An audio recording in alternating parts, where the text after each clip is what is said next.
Deer student, good morning everybody. আশা করি সবাই ভালো আছেন। আমরা আপনাদের সাথে আছি ক্লাসে Bangladesh nursing and midwifery council আয়োজিত এবং WHO সহযোগিতায় মুক্ত পাঠ অনলাইন ক্লাসে আমি আপনাদেরকে স্বাগতম জানাচ্ছি।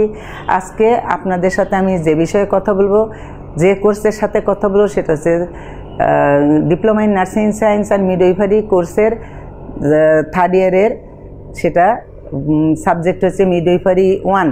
এই সাবজেক্টের উপরে আমি আপনাদের সাথে কথা বলবো। আশা করি সবাই উপকৃত হবেন, মনোযোগ সহকারে সবাই ক্লাসে আসবেন। আমরা এখন তাহলে এই ক্লাসটার বিষয়ে আলোচনা করছি, সবাইকে আমন্ত্রণ জানাচ্ছি। এখন আমরা যেই সাবজেক্টের যে টপিক নিয়ে কথা বলবো, সাবজেক্টটা মিডওয়াইফারি 1 এবং topic concept of labour. Concept বলতে আমরা বুঝি ধারণা।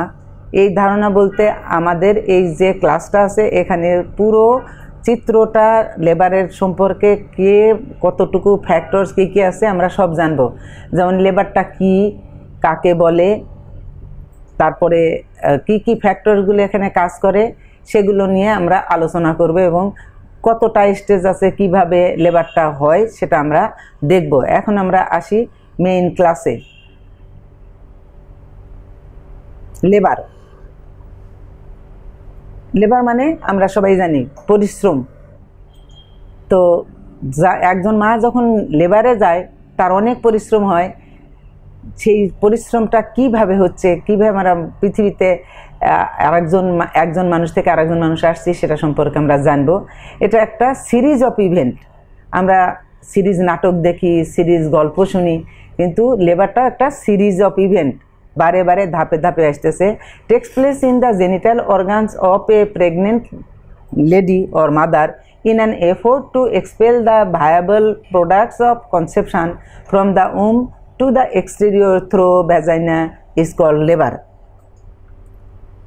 অথবা অন্য নামে যদি বলতে যাই, labor is a physiologic process during which the fetus, membrane, umbilical cord and placenta are expelled from the uterus।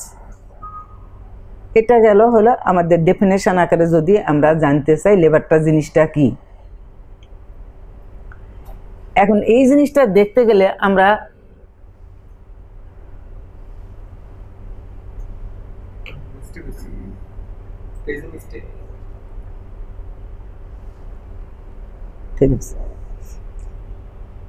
আমরা কিছু লক্ষণ বা চিহ্ন দেখলে বুঝবো যে মা লেবারে গেছে বা যায়নি। সাইনগুলো কি হবে? এক নম্বরেই painful regular uterine contraction that increase the frequency, duration and intensity। ব্যথাটা কেমন হবে?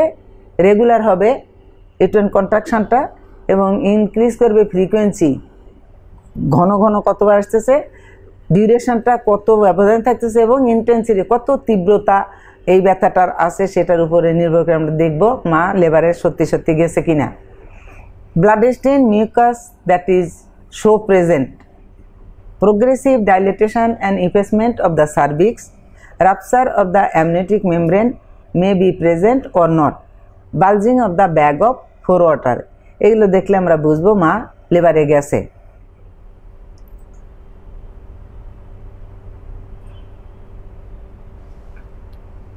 নেক্সট আসি, কি কি ফ্যাক্টরসগুলো লেবারের হতে কাজ করতে, ফ্যাক্টরস রিলেটেড টু লেবার। আমরা প্রথমে মাথায় রাখবো 5টা পি। এই 5টা পি এর আমরা জানবো কোন কোন ফ্যাক্টরগুলো কখন মার সাথে বাচ্চার সাথে কাজ করছে। তাহলে at least 5 factors affect the process of labour and birth. These are easily remembered as the 5 P's: passenger, that means placenta and foetus; passageway, birth canal; powers, that means contraction, uterine কন্ট্রাকশনটা কেমন আছে; position of the mother and foetus also; and psychological response. এগুলো ফ্যাক্টরসগুলো লেবারের উপরে কাজ করে। প্রথমে যদি আসি প্যাসেঞ্জার, যে পৃথিবীতে আসছে তাকে, যে ফিটাসটা আসছে তাকে আমরা বলছি প্যাসেঞ্জার। এই প্যাসেঞ্জারটা কিভাবে আসছে, তার পজিশন, প্রেজেন্টেশন কেমন আছে, এগুলো সম্পর্কে আমরা জানব। The way the passenger or fetus moves through the birth canal is determined by several interacting factors, যেমন size of the fetal head, fetal presentation, fetal lie, fetal attitude, and fetal position. Because the placenta must also pass through the birth canal, it can be considered a passenger along with the fetus. তাহলে আমরা কি কি জানলাম? প্যাসেঞ্জারের একটা হলো তার মাথাটা কেমন আছে, কোথায় আছে, সাইজটা কেমন, তার প্রেজেন্টেশন, তার উপস্থিতিটা কেমন আছে, তার লাই মানে শয়ান, সে কেমন করে মায়ের পেটের মধ্যে শুয়ে আছে, তার অ্যাটিটিউডটা কেমন, নমনীয়তা সে কেমন আছে, মনোভাবটা কেমন আছে, অ্যান্ড পজিশন কোন পজিশনে আসছে, এগুলো আমরা ভালো করে জানব। আর তার সাথে কে আছে? প্লাসেন্টা, এটাও পাস করবে বার্থ ক্যানেল দিয়ে। সো এরা দুটোই মিলে passenger. It can be considered a passenger along with the fetus, that means placenta. However, the placenta rarely impedes the process of labor in normal vaginal birth, except in case of placenta previa. Normal ডেলিভারিতে সবসময় আগে বাচ্চাটা হবে, তারপরে placenta out হবে। যদি in case of placenta previa হয় তাহলে বাচ্চার আগেই প্লাসেন্টাটা আসবে, এটা স্বাভাবিক নয়, কিন্তু মাথায় রাখতে হবে যে প্লাসেন্টাও আগে আসতে পারে। Size of the fetal head, প্রথমে আমরা বলছিলাম বাচ্চার কাকে কাকে আমরা দেখব এই জিনিসটা। তাহলে বাচ্চার মাথাটা সাইজ কেমন আছে সেটা আমাদের নির্ভর করবে বাচ্চাটা ডেলিভারি হতে কতটা সময় লাগবে বা ঠিকমতো আসতে পারবে বা আসবে না। So the fetal head has a major effect on the birth process. The fetal skull is composed of two parietal bones, two temporal bones, the frontal bones, the occipital bone, and bones are the united in membranes sutures, that means the sagittal suture, lambdoidal suture, coronal suture, and frontal suture. So membrane filled spaces called fontanelles are located where the sutures intersect. During labor, after rupture of the membranes, palpation of the fontanelles and suture during vaginal examination reveals fetal presentation, position, and attitude. কারণ বাচ্চার মাথাটাই আসবে স্বাভাবিক ডেলিভারিতে, তার আমরা কি পাবো, তার ফন্টানেলটা ফিল করলেই বুঝবো যে তার মাথাটা আসছে ঠিকই, কিন্তু অবস্থানটা কেমন আছে সেটা আমরা জানতে পারবো। মেমব্রেনটা যদি রাপচার হয়ে যায় ফন্টানেলটা খুব সহজে বোঝা যায় যখন আমরা পারভেজেনাল এক্সামিনেশন করব। এতে করে আমরা কি বুঝতে পারবো, প্রথমে তার উপস্থিতি, দ্যাট মিন্স প্রেজেন্টেশন, বাচ্চার পজিশন এবং অ্যাটিটিউডটা কেমন আছে খুব ভালো করে বোঝা যায়। Although the size of the fetal shoulders may affect passage, বাচ্চার কাঁধটাও এফেক্ট করে, বাচ্চার যে মায়ের প্যাসেজে আছে, বার্থ ক্যানেল আছে, সেটাকে এফেক্ট করে। Their position can be altered relatively easily during labor, therefore one shoulder may occupy a lower level than the other. কাঁধটা, বাচ্চার মাথাটা ঠিকই আসছে, কাঁধটা যখন আসছে তাহলে একটা উপরের দিকে কাঁধ থাকে আর একটা নিচের দিকে থাকে। এই কাঁধটার উপরেও নির্ভর করে লেবারটা কত তাড়াতাড়ি হবে বা হবে না, এটা আমরা ভালো করে জানবো প্র্যাকটিক্যাল ক্লাসে আশা করি। So this creates a shoulder diameter that is smaller than the skull. বাচ্চার মাথার চাইতে শোল্ডারের ডায়ামিটারটা ছোট হবে, তবে না কাঁধটা সুন্দর করে বের হয়ে আসতে পারবে। Facilitating passage through the birth canal, the circumstances of the fetal hips is usually small enough not to create problems. তো আমরা বলছি সবচেয়ে বড় পাটটা মাথা, আর তারপরেরটা কি, কাঁধ।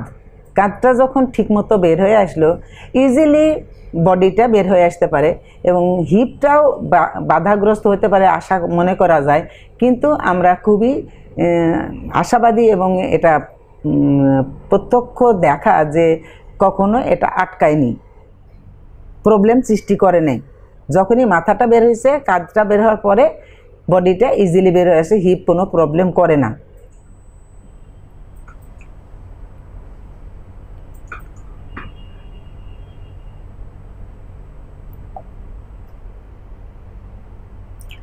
এবারে আমরা আসি presentation of the fetus. So fetal presentation কেমন থাকবে, তাহলে আগে এটা জেনে নেই যে কাকে বলে। Presentation refers to the part of the fetus that enters the pelvic inlet first and leads through the birth canal during labour at term.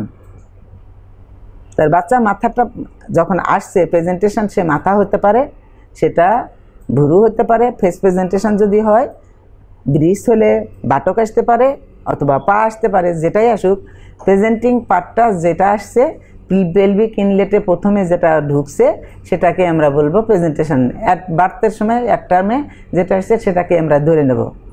3 main presentations are: number 1, cephalic presentation, that means head coming first.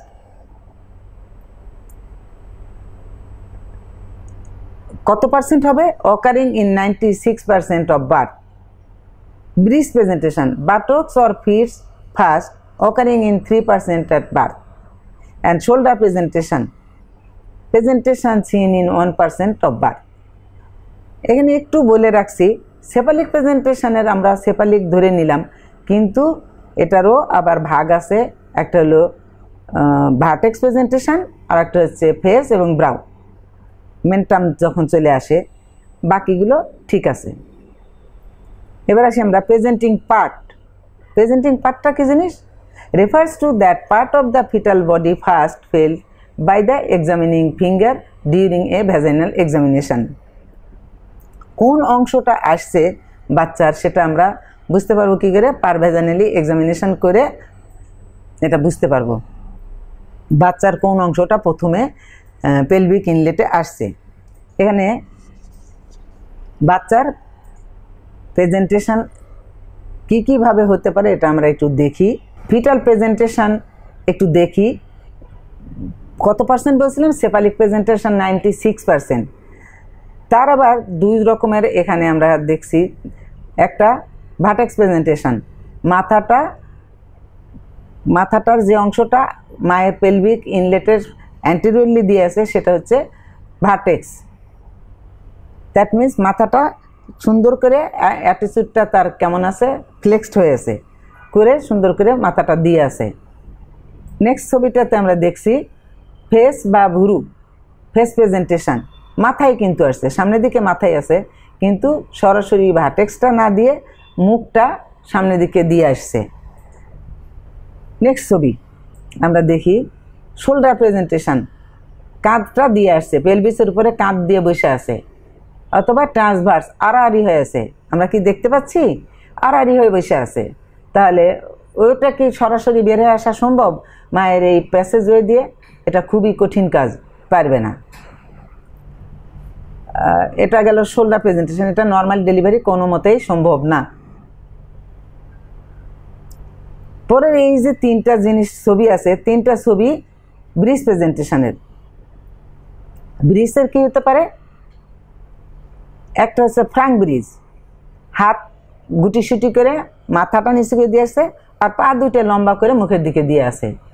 আমরা খুব ভালো করে একটু খেয়াল করি, হাতগুলো দেখেন ভাঁজ করে মুখের সাথে বুকের সাথে রাখছে, কিন্তু পা 2টা লম্বা করে, দিস ইজ ফ্রাঙ্ক ব্রিজ। আর পরের ছবিটাতে আমরা দেখতে পাচ্ছি কমপ্লিট ব্রিজ, হাত পাও সবগুলো ফ্লেক্সন করে সুন্দর করে পেলভিসের উপরে বসে আছে বাচ্চা।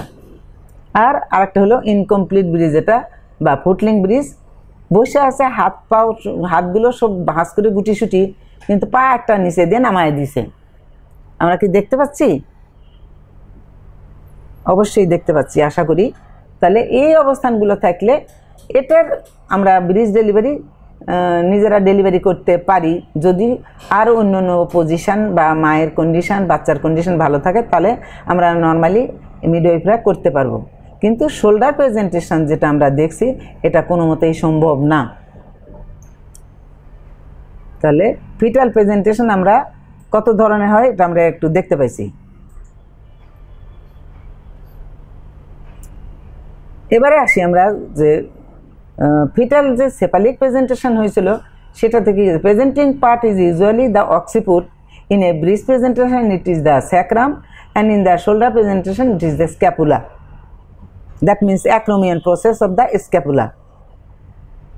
When the presenting part is the occiput, the presentation is noted as vertex. আমরা already দেখে ফেলছি. So factors that determine the presenting part include fetal lie, fetal attitude, and extension or flexion of the fetal head. এবার আমরা বলবো fetal লাই, বাচ্চা শুয়ে আছে কেমন করে, শয়ানগুলা। তাহলে আমরা ও যে শুয়ে আছে মায়ের পেলভিসের উপরে, আমরা একটু আগেই দেখেছি কত ধরন হয়ে শুয়ে থাকতে পারে। লাই সাধারণত দুই রকমের হয়, একটা হলো লং অ্যাক্সিসে থাকতেছে, লম্বালম্বি থাকে, আর একটা আড়াআড়ি। So in relation to the long axis, that means spine of the mother's fetus and long axis of the mother's spine, সরাসরি এভাবে আসবে। So two types of lie. Number one, longitudinal or vertical, in which the long axis of the fetus is parallel with the long axis of the mothers, and transverse lie, horizontal or oblique, in which the long axis of the fetus is at a right angle diagonal to the long axis of the mother. So আমরা যদি আড়াআড়ি থাকে সেটাকে আমরা বুঝবো that means transverse লাই বা horizontally রয়েছে, আর যেটা লম্বালম্বি আছে সেটাকে আমরা বলবো লঙ্গিটিউডিনাল অর ভার্টিক্যাল লাই। বাচ্চা শুয়ে আছে কিভাবে মার পেলভিসে ইউটারাসের ভিতরে। So longitudinal lie are either cephalic or breech, যে কোনো পজিশনই হতে পারে। সো প্রেজেন্টেশন আইদার সেপালিক অথবা bridge presentation depending on the fetal structure that first enters the mother's pelvis. কোনটা মায়ের পেলভিসে আগে আসছে, পা, বাটক না মাথা, যেটা আসছে সেটাকে আমরা কাউন্ট করব। Vaginal birth cannot occur when the foetus stays in a transverse. আগেই বলেছি আমরা যখন ছবিটা দেখছি ট্রান্সভার্স লাই যদি থাকে, দ্যাট মিন্স শোল্ডার প্রেজেন্টেশন থাকে, তাহলে আমরা কিছুতেই নর্মাল ডেলিভারি করতে পারবো না। It is not possible to vaginal birth. An oblique lie is less common and usually converts to a longitudinal or transverse lie during labor. এবার আসি আমরা ফিটাল অ্যাটিটিউড, তার মনোভাব কেমন আছে, কেমন করে আছে মায়ের পেটের মধ্যে, এটা আমরা দেখব। Attitude is the relationship of the fetal body parts to each other. যে ফিটাল অ্যাটিটিউডটা কেমন হবে, নমনীয়তা, ও কেমন মনোভাব নিয়ে আসে। মায়ের পেটের মধ্যে যদি মাথাটা এমন করে দিয়ে থাকতো তাহলে কী হতো, মা সুবিধা পেত না, বাচ্চাও ডেলিভারি হওয়া মুশকিল ছিল। লঙ্গিটিউডিনাল এসে কিন্তু এমন করে, তাহলে ওর নমনীয়তা হতে হবে। লাই যদি লঙ্গিটিউডিনাল হয় কিন্তু অ্যাটিটিউডটা কী হবে, এভাবে থাকবে, হাত দুইটা গুটিসুটি করে থাকবে, বুকের সাথে একদম চিনটা এসে লাগবে, থুতনিটা চেস্টের সাথে লাগবে, আর পা যখন ভাঁজ করে রয়েছে এমন করে, হাঁটু দুইটা মায়ের অ্যাবডোমেনের সাথে থাকবে, আর নিচের অংশটা পায়ের ইয়েটা লেগটুকু নিচের দিকে জুড়ে দেবে। This is common attitude. So full flexion, attitude means সবগুলো পার্টস ফ্লেকশন হয়ে থাকবে, কোনোটা এক্সটেনশন না, হাত এমন না, পাও এমন না, মাথাও এমন না।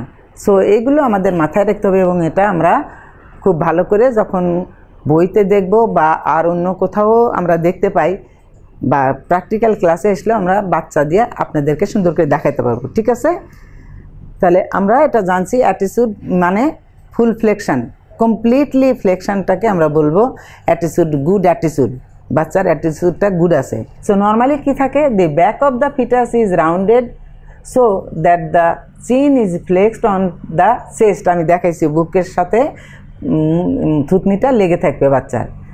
থাই আর ফ্লেক্সড, ভাঁজ হয়ে থাকবে অন দ্য অ্যাবডোমেন, পেটের সাথে লেগে থাকবে থাইটা। And the legs are flexed at the knees, হাঁটুর থেকে নিচের দিকে সুন্দর করে থাকবে, ফ্লেক্সড হয়ে থাকবে। The arms are crossed over the thorax, হাতের বাহু দুইটা সুন্দর করে থোরাক্সের উপরে আসবে and the umbilical cords lies between the arms and legs. Umbilical কর্ডটা হাত এবং পায়ের মাঝখান দিয়ে থাকবে, নাহলে চাপ পড়লে কী হবে, হাইপোক্সিয়া হয়ে যাবে, fetal hypoxia. So this attitude is term general flexion, that means good attitude. Good attitude মানে ফুল ফ্লেকশন। আমরা একটু ছবি দেখি ফিটাল অ্যাটিটিউডটা কীভাবে আসে।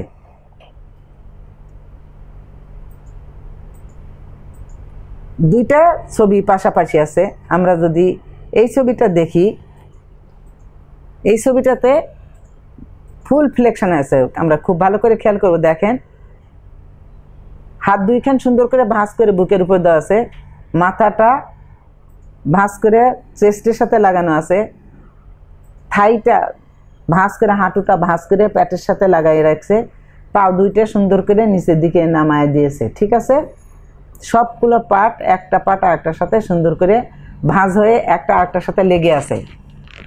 আর পাশাপাশি আরেকটা ছবি দেখেন, এটা ফ্লেকশন হয়নি, মাথাটা কি করছে, টান টান করে, গলাটা টান করে দিয়ে আছে যে ও নামবে না, নামতে চাচ্ছে কিন্তু ভাঁজ করে না, সোজাসুজি টান করে। বাকি অঙ্গগুলো ভাঁজ আছে, হাত পা ভাঁজ আছে, কিন্তু মাথাটা টান টান করেছে। এটা গুড অ্যাটিটিউড নয়। ঠিক আছে, এটা হলো প্যারাইটাল এক্সটেনশন হয়ে আছে আর ভার্টেক্সটা ফুল ফ্লেকশন হয়েছে, এটা আমরা দেখছি।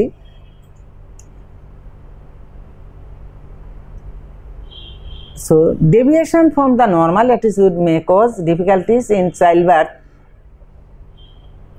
যেমন in a cephalic presentation fetal head may be extended or flexed, একটু আগে আমরা দেখেছি, in a manner that presents a head diameter that exceeds the limits of the maternal pelvis leading to prolonged labor। এরকম যদি থাকে তাহলে মায়ের লেবারটা যত ঘন্টায় হওয়ার কথা ছিল, লেবারকে আমরা কাউন্ট করব ঘন্টায়, সেই ঘন্টাটা অনেক প্রলং হবে। Forcep or vacuum assisted birth or caesarean birth, এটা দরকার লাগতে পারে। এবার আসি আমরা ডিসেন্ট। বাচ্চা তো নামবে, নিচের দিকে না নামলে তো বাচ্চা কখনোই ডেলিভারি সম্ভব হবে না। সো ডিসেন্ট হতে গেলে, ডিসেন্ট মানে নামা, বাচ্চার মাথাটা নামছে। Fetal head journey through the pelvis until crowning, মাথাটা যতক্ষণ পর্যন্ত ক্রাউনিং না হবে অতক্ষণ পর্যন্ত নামতেই আছে, নামতেই আছে। ইভেন বডিও ডেলিভারি হয়ে যাবে পুরোটাই, সেটাও ডিসেন্টের আওতায়।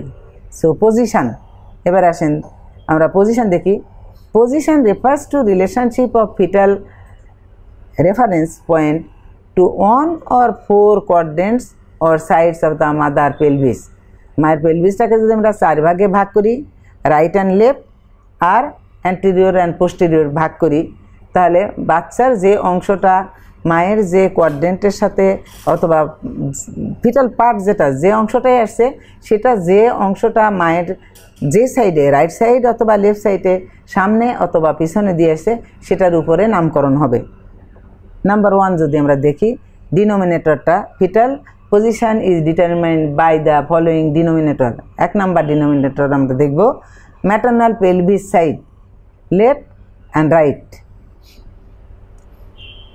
ঠিক আছে, reference point occiput, mentum, brow অথবা স্যাক্রাম, যে কোনোটাই হতে পারে পজিশন অনুযায়ী, প্রেজেন্টেশন অনুযায়ী। Maternal pelvis quadrant anteriorly, transverse or posteriorly, কোনভাবে আসে। আমরা এখন একটা ছবিতে দেখি বাচ্চা কত ধরনের পজিশনে থাকতে পারে। আমরা বলছিলাম মায়ের কোয়াড্রেন্ট, মায়ের পেলভিসটাকে যদি আমরা 4 ভাগে ভাগ করি, প্রথমে লম্বালম্বি রেখা, আড়াআড়ি রেখা, right quadrant, left quadrant. Right সাইডে যদি বাচ্চা মাথা আসুক, বাটক আসুক, যেটা দিয়েই আসে, আমরা যেহেতু নর্মাল ডেলিভারি দেখতে যাচ্ছি, তাহলে বাচ্চার মাথাটার অক্সিপুটটা কোথায় দিয়ে আছে। প্রথম ছবিটায় যদি দেখি, অক্সিপুটটা মায়ের পোস্টেরিয়র সাইডে দিয়ে আছে, দেখতে পাচ্ছি আমরা, এইটা হলো মায়ের পোস্টেরিয়র সাইড। সো ওর মাথাটা, অক্সিপুটটা পোস্টেরিয়র সাইডে দিয়ে রাখছে। সো রাইট অক্সিপুটটা পোস্টেরিয়রলি রয়ে গেছে। এই ছবিটাতে লেফট অক্সিপুট, মায়ের বাম সাইডে অক্সিপুটটা দিয়ে আছে ঠিকই, পোস্টেরিয়র সাইডে অক্সিপিউটটা দিয়ে আছে। সো এটার পজিশনের নাম হবে লেফট অক্সিপিউটো পোস্টেরিয়র। আরেকটা ছবিতে যদি আমরা দেখি, এই ছবিটায় ট্রান্সভার্স আছে, অক্সিপিউটটা রাইট সাইডে দিয়ে আছে কিন্তু পোস্টেরিয়রলি দিয়ে আছে। লেফট সাইডেরটাও সেম জিনিস, ও অক্সিপিউটটা আড়াআড়ি করে বাম সাইডে দিয়ে রাখছে। আর নিচের ছবিটা আমরা যদি দেখি, মায়ের রাইট সাইডে আছে সব, কিন্তু এই পাশেগুলো সব রাইট সাইড। রাইট সাইডে অক্সিপিউটটা কোন দিকে দিয়ে আছে? অ্যান্টেরিয়রলি দিয়েছে, মায়ের পেলভিসের মানে সিম্পাইসিস পিউবিসের দিকে মাথার অক্সিপিউটটা দিয়ে আছে। সো পজিশন যখন আমরা পিভি করতেছি তখন বুঝতে পারবো মাথার অক্সিপিউটটা কোন দিকে দেওয়া আছে। রাইট অক্সিপিউটও অ্যান্টেরিয়রলি দিয়েছে। আর লেফট সাইডেরটাও ঠিক তেমনই, লেফট সাইডের অক্সিপিউটটা অ্যান্টেরিয়রলি দিয়ে বসে আছে। সো এই ধরনের পজিশনগুলো আমরা পিভি করলে, এটা বারবার পিভি না করলে এটা বোঝা যাবে না। কনফার্ম হতে হবে বাচ্চার মাথাটা কোন দিকে এবং সামনে পিছনে অথবা রাইট অথবা লেফটে আছে। এগুলো আমরা প্র্যাকটিস করে করে পরীক্ষা করে দেখে আমরা কনফার্ম হব। ঠিক আছে, তাহলে আমরা ভাগ করি এখন। যদি পজিশন কত রকমের হতে পারে?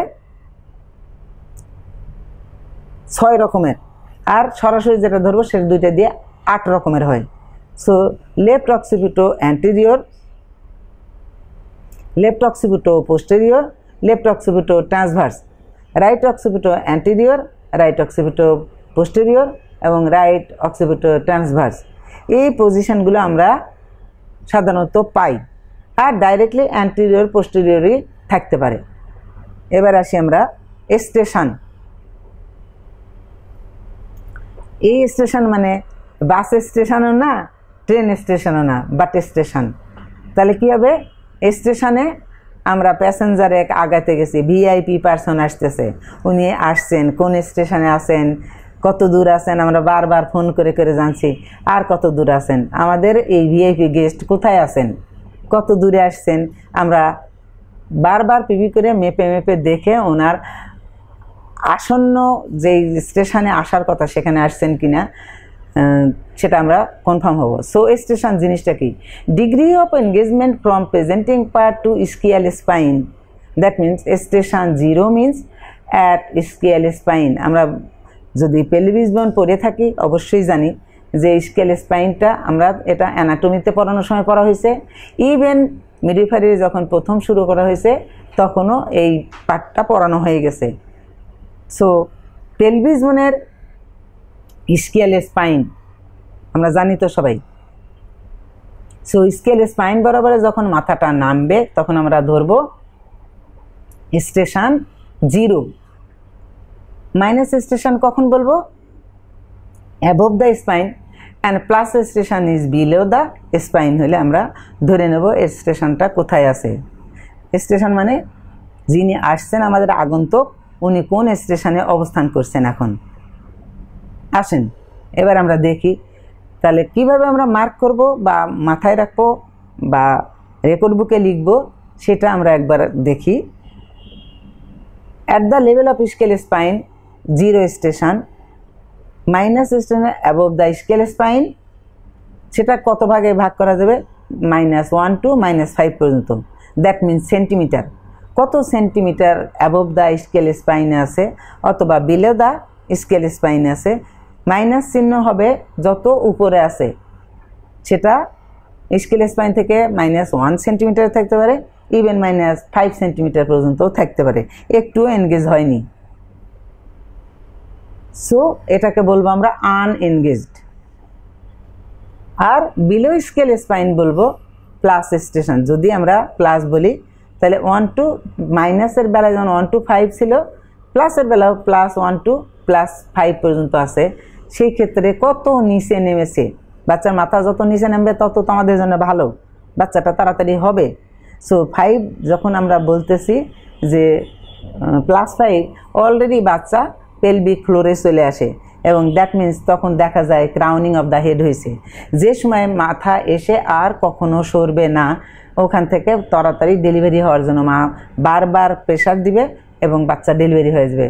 সো আমরা ফিটাল স্টেশনটা একটু দেখি। Relationship of the fetal head to mother's pelvis, উল্টা আসলো না। আমরা বাচ্চাটা কত দূর স্টেশনে নেমেছে এটা একটু দেখি, আর এটার সাথে আমি একটা ভিডিও দেখাবো পরে, কারণ এখন ভিডিও দেখতে লাগলে ক্লাসের সময়টা অনেকটা চলে যাবে, ওটা অবসর টাইমে দেখে নেবে, আমি ভিডিও দিয়ে দিয়েছি, এটা দেখব। সো আমরা যে আমাদের যিনি অতিথি আসছেন তার স্টেশন উনি কোথায় আছেন তা ভালো করে একটু দেখি। স্কেল স্পাইন বরাবরে 0, তাহলে আমরা 0 দেখতে পাচ্ছি কি, 0টা, দ্যাট মিনস স্কেল স্পাইনটা এখানে আছে, মাথাটা এই বরাবরে নেমে এসেছে, এটাকে আমরা বলবো পাইপারাইটাল ডায়ামিটারটা সুন্দর করে ছোট হয়ে গেছে, ও এনগেজ হয়েছে, ফুললি এনগেজ হয়ে গেছে। আমরা কি দেখতে পাচ্ছি 0 স্টেশন। সো মাথাটা লেভেলটা একদম 0 স্টেশনে নেমে আসছে, স্কেল স্পাইন বরাবরে নামছে, পিভি করে আমরা পাচ্ছি ওর মাথাটা এখানে নেমছে। আর মাইনাসে দেখেন ওর মাথা কোথায় আছে, এখানে থাকবে উপরে, -1, -2, -3 অ্যান্ড সো অন, 5 পর্যন্ত আমরা বলেছি। ঠিক তেমনিভাবে +1, +2, +3, এখানে যদি মাথা নেমে আসতো, তারপরে যদি আরও নেমে আসতো, আমরা বলছি পেলভিক ফ্লোরে চলে আসবে। সো আমরা এটা যখন ডেলিভারি করব প্র্যাকটিক্যালি, তখন বাচ্চা নামছে এবং এক টাইমে একটা সময় দেখা যাবে ক্রাউনিং অফ দ্য হেড হয়ে রয়েছে। তাহলে আমরা খুব ভালো করে খেয়াল করব বাচ্চার অবস্থান কেমন।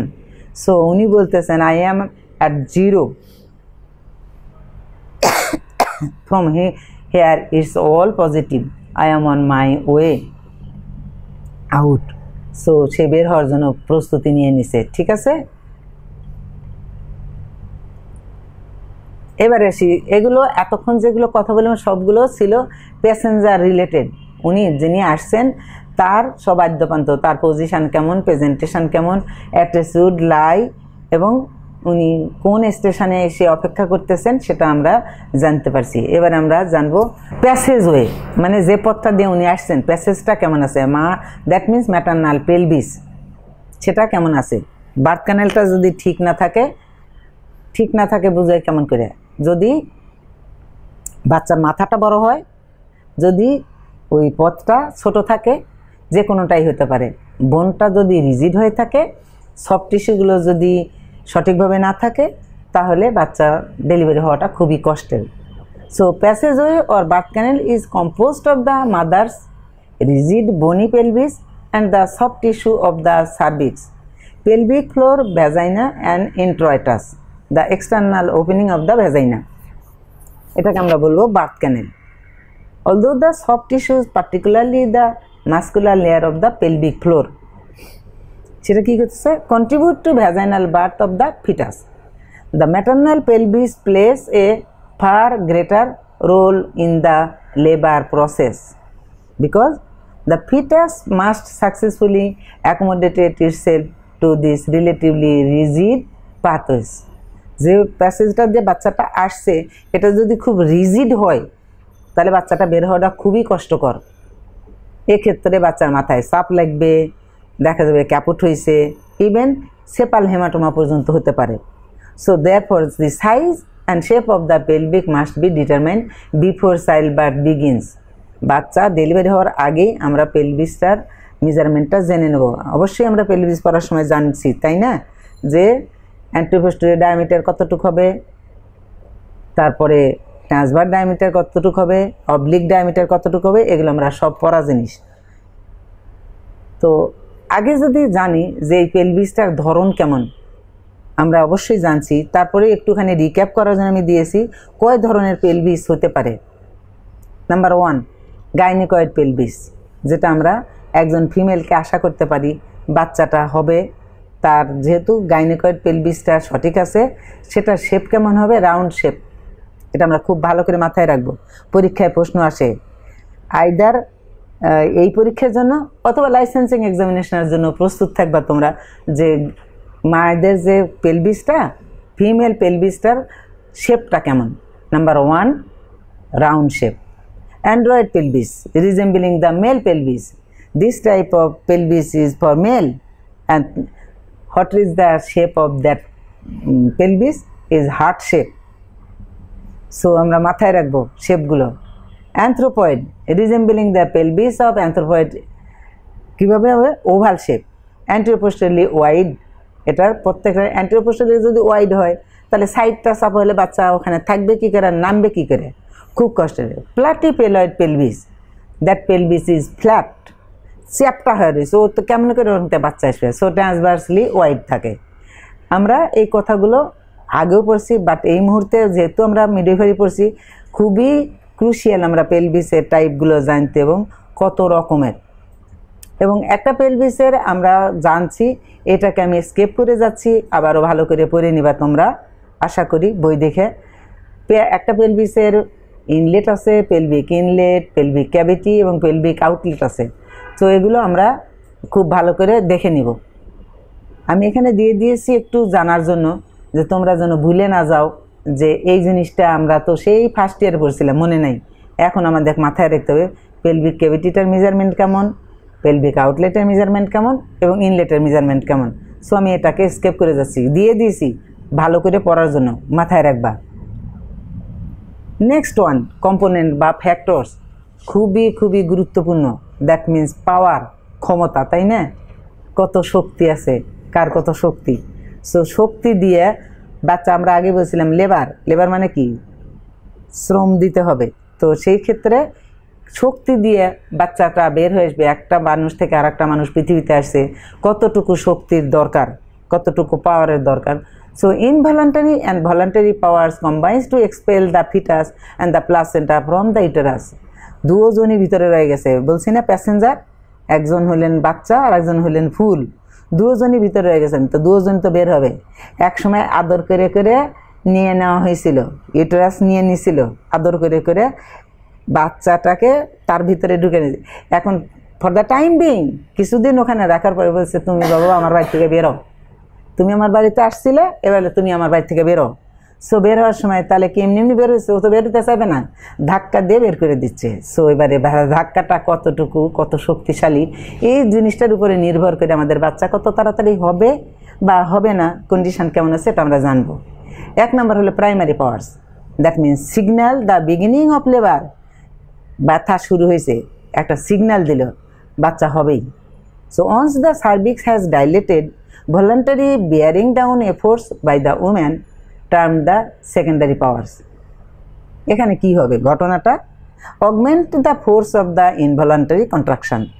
যে ব্যথাটা আসছিল সেটাকে অগমেন্ট করবে, বারবার আরও তীব্রতা, আরও ডিউরেশনটা বাড়তেই থাকবে। So term use the describe this involuntary contractions include কী কী, এক নম্বরে ফ্রিকোয়েন্সি, কতবার করে আসতেছে, টাইম ধরে ধরে আমরা বলবো। Labour monitor by partograph. So আমরা যখন পাটোগ্রাফ করবো এটা জানবো। তারপরেও এখনই বলছি ইনভলান্টারি কন্ট্রাকশানস, আমরা বলতেছিলাম যে এই কন্ট্রাকশানটা কতবার আসছে, তাহলে এই কতবার আসছে, কতক্ষণ থাকছে। একটা হলো ফ্রিকোয়েন্সি, কতবার আসছে, আর ডিউরেশান, কতক্ষণ স্থায়ী থাকছে। তাহলে এটা দেখতে লাগলে অবশ্যই আমার মাপার একটা যন্ত্র থাকতে হবে। তাহলে একটা ব্যথা যে আসছে, মায়ের পেটের উপরে আমরা হাত দিয়ে দাঁড়ায় আছি, কতক্ষণ থাকবো, 10 মিনিট। এই 10 মিনিটে একটা করে ব্যথা আসবে আবার চলে যাবে, একটা করে ব্যথা আসবে আবার চলে যাবে। এই আসা এবং যাওয়ার মাঝখানে টাইমটা কতক্ষণ লাগলো, লাস্টিং ফর কত সেকেন্ড, এই জিনিসগুলো আমরা এমনি এমনি তো মুখে বলে মার ব্যথা ভালো আছে, কিন্তু গুড কন্ট্রাকশান কখন বলবো, দিস ইজ দ্য পাওয়ার। একটা বাচ্চাকে বের করার জন্য ক্ষমতাধর, সে শক্তি দিচ্ছে কতটুকু, কয়বার আসছিল, কেমন ছিল, এই ব্যথায় কি বাচ্চা হবে কি না, এগুলো আমরা মাথায় রাখবো। এবং সেইটা আমরা মাপে দেখবো কেমন করে, মায়ের পেটের উপরে সুন্দর করে হাতটা সেট করব এবং 10 মিনিট ধরে দেখব দাঁড়ায় থেকে, দেখে এই 10 মিনিটে কয়টা ব্যথা আসছে এবং এক একটা ব্যথা কতক্ষণ পর্যন্ত স্থায়ী ছিল, এই জিনিসগুলো আমরা দেখব। ঠিক আছে, আমরা যখন প্র্যাকটিক্যাল করব তখন দেখব যে ইনভলন্টারি কন্ট্রাকশন যেটা আসছিল এটার সাথে কি কি জড়িত আছে। একটা হলো ফ্রিকোয়েন্সি, কতবার আসছে, ডিউরেশান কতক্ষণ ছিল, এবং ইন্টেন্সিটি, কত তীব্রতা ছিল, স্ট্রং কতটুকু ছিল। এগুলোর উপরে নির্ভর করে বাচ্চাটা কত তাড়াতাড়ি হবে এটা আমরা অনুমান করতে পারি। The primary powers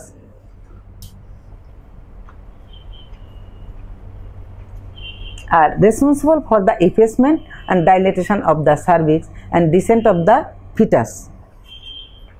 So primary পাওয়ার যেটা আমরা বলছিলাম সেটাতে প্রথম কথা আসছে ইফেসমেন্ট, ডাইলেটেশন অফ দ্য সার্ভিক্স, আর আরেকটা হলো বাচ্চাটা কত নিচে নামিছে, ডিসেন্ট অফ দ্য ফিটাস। এখন আমরা যদি বলি যে স্বাভাবিকভাবে তোমাদের মনে প্রশ্ন আসবে এই টার্মগুলো কি, আশা করি আগে হয়তো কখনো শোনোনি বা শুনে থাকলেও থাকতে পারো।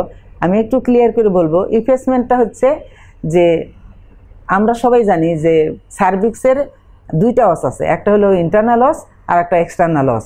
সেটা কিভাবে টেকেন আপ হচ্ছে বা শর্ট হচ্ছে এটা আমরা মাথায় রাখবো। সো ইফেসমেন্টটা হলো progressive shortening of the cervical অস। সো সেটা কেমন করে হচ্ছে আমরা একটু দেখব, আমরা বোর্ডে দেখি একটু এটা পড়ে নেব আমরা। এটাকে কত ডিগ্রি অফ ইফেসমেন্ট কীভাবে হয়েছে এটা কিভাবে দেখবে, এক্সপ্রেস করা হয় পার্সেন্টেজ দিয়ে। তোমরা যখন হসপিটালে যাবা পেশেন্টের দেখবা বেডের টিকিট আছে, ওখানে ডাক্তাররা সুন্দর করে লেখে ইফেসমেন্ট 40%, 60%, 80% ওর 100%। সো পার্সেন্টেজ নির্ভর করবে ওইটুকুর উপরে যে সার্ভাইক্যাল ইফেসমেন্টটা কতটুকু অস শর্টেনিং হয়েছে সেটার উপরে নির্ভর করে ইফেসমেন্টটা দেখবে। আর ডাইলেটেশন হচ্ছে সার্ভাইক্যাল ক্যানালে আমরা আঙ্গুলটা ঢুকাবো সার্ভিক্সের ভিতরে, সেটা দিয়ে আমরা পরিমাপ করব কতটুকু খুলেছে। ঠিক আছে, একদম নাও খুলতে পারে অথবা পুরোটাই খুলে যেতে পারে। আমরা যদি এখানে এই ছবিটা দেখি সার্ভাইক্যাল ইফেসমেন্ট, ঠিক আছে, এই ইফেসমেন্টটা কিভাবে হয়েছে, কতটুকু হয়েছিল। সার্ভাইক্যাল ইফেসমেন্ট আমরা যদি 1 নম্বর ছবিটাতে যাই খুব ভালো করে আমরা খেয়াল করি, ইন্টারনাল অস এটা ভিতরেকার, বাইরের অসটাতে কিন্তু সার্ভিক্সে আমরা হাত দিলেই বুঝতে পারি মুখটা খুলে গেছে। ইভেন যদি মা যদি মাল্টিগ্রাভিডা হয়, মাল্টিপ্যারা হয়, তাহলে ওর দেখা যাবে এমনি এমনি 1 সেন্টিমিটার মতন খোলা আছে, কিন্তু প্রাইমারি প্যারাতে এটা হবে না। সো ইন্টারনাল অস আর আরেকটা হলো এক্সটার্নাল অস, দুইটার দূরত্ব দেখতে পেয়েছি আমরা। এটা হলো ইন্টারনাল অস আর এটা হলো এক্সটার্নাল অস, আর এটা তো ভ্যাজাইনাল অরিফিস। আমরা কি খেয়াল করছি? সো এই ইন্টারনাল অস আর এক্সটার্নাল অসের একটা মেজারমেন্ট আছে, একটা লম্বা আছে। দেখো কতটুকু লম্বা হয়েছে, এই লম্বাটুকু পুরোটা। বাচ্চার মাথা যখন নিচে নামছে নামছে নামছে আস্তে আস্তে এটা শর্ট হতে থাকবে, ছোট হয়ে যাবে। এটা হলো ক্যাভিটি অফ দ্য সার্ভিক্স, এটা পুরোটা সার্ভিক্সের ক্যাভিটি, এটার ভিতর দিয়ে ও নেমে আসবে, এই মাথাটা নেমে আসবে। এই নামাটা আমরা দেখব এই অসটা কতটুকু প্রোগ্রেসিভ শর্টেনিং হয়েছে and thinning of the cervical canal, এই সার্ভিক্সের মুখটা কতটুকু পাতলা হয়েছে এটা আমরা দেখব। আর যদি যার যার প্রতিষ্ঠানে আমরা প্র্যাকটিক্যাল করি সেখানে আরও খুব ভালো করে বুঝব। সেকেন্ড ছবিটা আমরা দেখি, ইন্টারনাল অস। দেখা যাচ্ছে কি উপরের মাথাটা আর এই পাশেটার মাথাটা খুব ভালো করে খেয়াল করব। ইন্টারনাল অস আর এক্সটার্নাল অস দুইটার কি পার্থক্য বোঝা যাচ্ছে? এইটুকু আর এইটুকু পার্থক্য নিশ্চয়ই বোঝা যাচ্ছে যে এটার কি হয়েছে, এখান থেকে কতটুকু শর্টেনিং হয়েছে, আর এটারটা পুরোটাই অমনি রয়ে গেছে এখান থেকে এটুকু পর্যন্ত। ঠিক আছে, তাহলে ইন্টারনাল অস আর এক্সটার্নাল অসটা কতটুকু প্রোগ্রেসিভ থিনিং হয়েছে। এবার আসি নাম্বার 3 ছবিতে দেখেন, ইন্টারনাল অস আর এক্সটার্নাল অস, বাচ্চার মাথা কিন্তু নিচে নেমে আসছে, নেমে আসতে আসতে এখন দেখেন ইন্টারনাল অস আর এক্সটার্নাল অসের দূরত্ব কতটুকু, এইটুকু। ঠিক আছে, প্রথমটা কতটুকু ছিল, এইটা এখান থেকে এতটুকু, আর এটার কি হয়েছে মাত্র এইটুকু। এবার আসি নেক্সট ছবিটা, খুব ভালো করে দেখেন কি হয়েছে, একদম রাউন্ড হয়ে গেছে না। এখান থেকে দেখেন এটা হলো ইন্টারনাল অস, বাচ্চার মাথা কিন্তু নেমে চলে এসেছে, ওটা কিন্তু নাম ছিল না, একটু এটা এখন কি আকার হয়েছে, একটা বেলুনের আকার হয়ে গেছে। ঠিক আছে, এখান ধরি এখন ইন্টারনাল অস আর এক্সটার্নাল অস, এটা একদম বেলুনের মতো হয়ে সুন্দর হয়ে একটা পার্ট হয়ে গেছে, এই পার্টটা ভ্যাজানাল অরিফিসের সাথে লেগে গেছে, দেখতে পাচ্ছেন সবাই? এখানেও কিছুটা গ্যাপ আছে এটাতে, কিন্তু এটাতে পুরোটা বেলুনের মতো হয়ে একদম সার্ভাইকাল ক্যানাল আর ভ্যাজানাল অরিফিস একসাথে হয়ে গেছে। সো দেয়ার ইজ নো রিম এবং একদমই শর্টেনিং হয়ে গেছে, thinning and shortening of the cervical canal. So এটা হচ্ছে ইফেসমেন্ট। আমরা যেই ছবিটা এতক্ষণ দেখলাম যে ইন্টারনাল অস এবং এক্সটার্নাল অসের ডাক্তার সাহেবেরা যেটা লিখবেন 40%, 20%, 60%, 80% বা সো অন, সেই পার্সেন্টেজটা আমরা কিভাবে এখন বুঝবো? এখানে এই ছবিতে 4টা ছবির 4 রকম দেখাইছি। আমরা একটুখানি চার্টে 1 মিনিট একটু দেখব যে এইটার ওই পার্সেন্টেজটা কিভাবে আমরা শো করতে পারবো, সেটা পারভেজানাল এক্সামিনেশন করে। এখন আমরা একটু চার্টে দেখি যে আমরা কিভাবে এটাকে বুঝবো। আমরা বলছিলাম progressive shortening and thinning of the cervical canal effacement. তাহলে ওই 4টা ছবির সাথে আমি একটুখানি ওই পার্সেন্টেজটা দেখানোর জন্য বলছি যে প্রথমে যখন ইন্টারনাল অস আর এক্সটার্নাল অসটা এরকম ছিল আর মাথাটা এখানে ছিল, একটু খুলে নেই। বাচ্চার মাথা যখন এখানে আসছে আস্তে আস্তে এইটা খাটো হতে থাকবে। এই যখন অবস্থা দাঁড়ায় তাহলে ইউটেরাসের সার্ভাইকাল ক্যানাল এরকম হয়, সাধারণত এরকম থাকে। তাহলে এই আঁকাটা যখন এই পর্যন্ত যখন এটা যখন ইন্টারনাল অস আর এটা হলো এক্সটার্নাল অস, ঠিক আছে? এখন যদি তা হয়ে থাকে তাহলে বাচ্চার মাথা রয়েছে এখানে, একটুও ইফেসমেন্ট হয়নি। মাথা যখন এখানে আসছে ও আস্তে আস্তে খাটো হইতে আছে, এরকম ছিল, এতটুক ছিল। মাথা এখানে আসছে খাটো হয়ে এটুক আসছে, দিস ইজ 20%। মাথা যখন এখানে আসছে নেমে এতটুকু ছোট হলো, এটার দূরত্ব কিন্তু কমছে। তাহলে এখানে আসলে এটাকে আমরা বলবো 40% হয়েছে। মাথা যখন এখানে আসছে হতে পারে সেটা 60%। মাথা যখন এখানে আসছে this is the vaginal orifice আর 80%। আর যখন এখানে ভ্যাজানাল ফ্লোরে চলে আসছে মাথা এখানে আসছে 80%। আর যখন মাথা একদম ভ্যাজানাল ফ্লোরে চলে আসছে this is the 100%। So progressive thinning হয়ে একসময় এরকম হয়ে গেছে, বেলুনের মতন হয়ে গেছে, আর কোনো রিম নাই, এটা নাই। এটা আস্তে আস্তে আস্তে আস্তে কমতে আসে কমতে আসে কমতে আসে, এটা একবারে বেলুনের মতো হয়েছে, মাথাটা এখানে চলে আসছে বাচ্চার। সো পার্সেন্টেজ হিসেবে আমরা যদি দেখতে চাই তাহলে পারভেজানালি এক্সামিনেশন করে এইটা কত পাতলা হয়েছে, দ্যাট মিনস আমাদের প্রত্যেকটা ইনস্টিটিউশনে কি আছে, সার্ভাইকাল ক্যানালের কি বলে স্পেসিমেন আছে, সেটা যে শুনে মডেলটা দিয়ে আমরা সুন্দর করে ওই বাচ্চাটার মাথাটা দিয়ে ভালো করে মডেলটা ওর মধ্যে ঢুকায়, কাপড়ের আছে, রাবারের আছে, একদম মানুষের গায়ের মতো স্কিনের মতো আছে, যে প্রতিষ্ঠানে যেমনটা আছে সেটা দিয়ে আমরা এটা মাপার চেষ্টা করব, ঠিক আছে? সো এই পার্সেন্টেজ আমাদের জানা হলো। এখন আমরা আসবো